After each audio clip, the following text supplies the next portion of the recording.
مولانا علی مینگل کے بیان سننے کے لیے چینل کو سبسکرائب کریں اور نوٹیفیکیشن کو آن کریں۔ نحمدہ ونصلی ونسلم علی رسولہ الکریم، اما بعد، بسم اللہ الرحمن الرحیم۔ دعوا ما رزقکم بالصدقۃ او کما قال النبی صلی اللہ علیہ وسلم،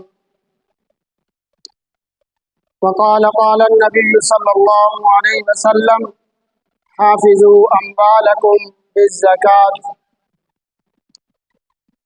او کما قال علیہ الصلاة والسلام، صدق اللہ العظیم۔ اللہم صلی علی محمد وآلہ وعطرتہ بعدد کل معلوم لک۔ میرے محترم عزیز دوستوں، بزرگوں، کوئی ایسا کام نہیں جس میں ہمارے پیارے آقا جناب حضرت محمد صلی اللہ علیہ وسلم نے ہماری رہنمائی نہ کی ہو۔ نبی صلی اللہ علیہ وسلم نے آفات سے بچنے کے لیے، ناگہانی آفات سے بچنے کے لیے صبح شام کی دعائیں تلقین فرمائی ہیں۔ جس طرح گھر سے نکلنے کے وقت بسم اللہ توکلت علی اللہ لا حول ولا قوۃ الا باللہ، اسی طرح اللہ کے نبی صلی اللہ علیہ وسلم سے یہ بھی ثابت ہے کہ صبح شام سورہ فلق اور سورہ ناس کا پڑھ کر، تین دفعہ پڑھ کر اپنے ہاتھوں پہ پھونکنا، پھر پوری جسم پر ہاتھوں کو پھیرنا، یہ نبی صلی اللہ علیہ وسلم سے ثابت ہے۔ مگر ہم مسلمان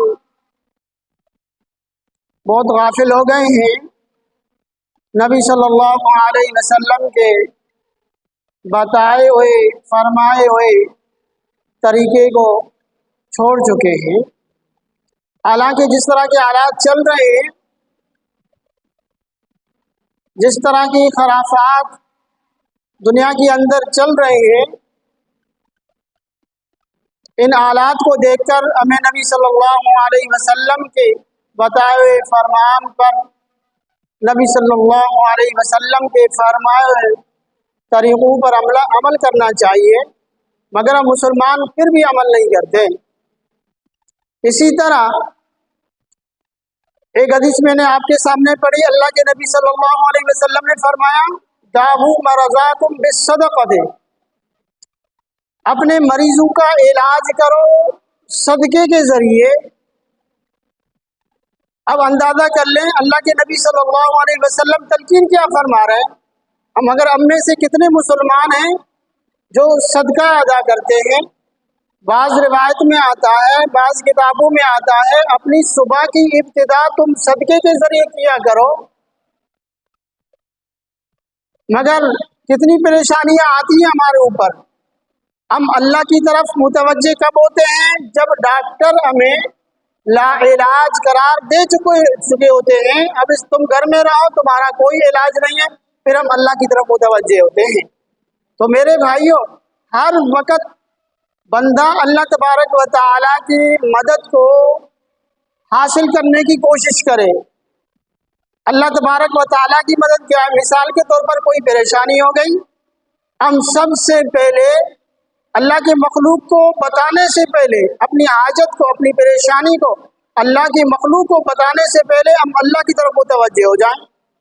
2 رکعت صلاۃ الحاجہ پڑھ لیں، ہاتھ اٹھا کر اللہ سے دعا کریں، یا اللہ یہ میرا مسئلہ، یہ میرے پریشانی، یہ آئے ہوئے مصائب، یہ آئے ہوئے تکالیف، یہ بیماری اللہ میں آپ کی طرف رجوع کرتا ہوں، یہ بیماری اب یہ آپ کی طرف سے، یہ حالات بھی آپ کی طرف سے، اللہ میں اپنی بیماری کو، اپنی حاجات کو آپ کے سامنے پیش کرتا ہوں، اللہ میرے ان مسائل کو حل فرما دے۔ تو سب سے پہلے ہر حال میں ہمیں کس کی طرف متوجہ ہونا چاہیے؟ اللہ تبارک و تعالیٰ کی طرف متوجہ ہونے چاہیے۔ صلاۃ الحاجہ پڑھے 2 رکعت، اور اس کے بعد صدقہ نکالیں۔ اللہ کے نبی صلی اللہ علیہ وسلم ایک حدیث میں فرماتے بادروا الی الصدقۃ، صدقہ دینے میں جلدی کیا کرو، جلدی کیا کرو۔ کیوں؟ کہ شاید تمہارے اعمال کی وجہ سے، تمہاری غلطیوں کی وجہ سے کوئی اللہ تبارک و تعالیٰ نے تمہارے اوپر فیصلہ کر چکا ہو تمہیں پکڑنے کا، تمہیں سزا دینے کا۔ تو جب تم صدقہ دو گے، اللہ تبارک و تعالیٰ اس صدقے کے ذریعے تمہاری مصائب کو آنے سے پہلے اللہ تبارک و تعالیٰ دور فرما دیں۔ مگر ہوتا کیا ہے، ہم جب تکلیف میں آتے ہیں، جب پریشانی میں مبتلا ہوتے ہیں، اس کے بعد ہم کہتے ہیں اب صدقہ دے دو۔ میرے بھائیوں، صدقہ دینے میں اپنا معمول بناؤ، صدقہ دینے میں اپنا معمول بناؤ۔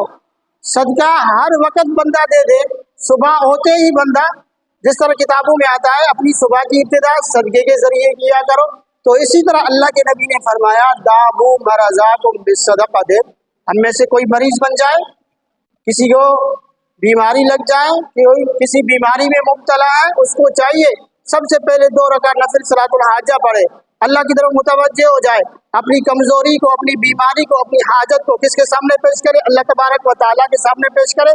اس کے بعد جس طرح اللہ کے نبی نے فرمایا داؤ مرضاکم بالصدقہ، صدقہ ادا کرے۔ یہ نہیں ہے کہ صدقہ آپ ہزاروں روپے ادا کریں، بلکہ جس طرح آپ کی حیثیت ہے، جیسی آپ کی حیثیت ہے، آپ 10 روپے، 20 روپے، 5 روپے، اگر دینے کے لیے کچھ نہیں ہے، کھجور کا ایک دانہ بھی اللہ کے نبی نے فرمایا تمہیں دینے کے لیے کچھ نہیں ہے تو کھجور کا ایک دانہ بھی تم صدقہ کیا کرو۔ کسی کو پانی پلا لو، گلاس پانی پلا لو کسی کو، یہ بھی صدقہ ہے۔ تو میرے بھائیوں، ان حالات کے اندر، ہر حالات میں، ہر مصائب میں، ہر پریشانیوں میں سب سے پہلے اللہ تبارک و تعالیٰ کی طرف متوجہ ہو جائیں۔ 2 رکعت صلاۃ الحاجہ پڑھ لیں، اس کے بعد صدقہ نکالے، یا اللہ یہ میری بیماری کا صدقہ ہے، یا اللہ یہ میں بیمار ہوں، یا اللہ اپنی بیماری کا یہ میں صدقہ ادا کرتا ہوں۔ تو انشاءاللہ جب اللہ کے نبی صلی اللہ علیہ وسلم کے بتائے فرمان پر ہم عمل کریں گے، انشاءاللہ اللہ تبارک و تعالیٰ ہماری ضرور مدد کریں گے۔ اللہ پاک ہم سب کو عمل کرنے کی توفیق نصیب فرمائے۔ وما علینا الا البلاغ۔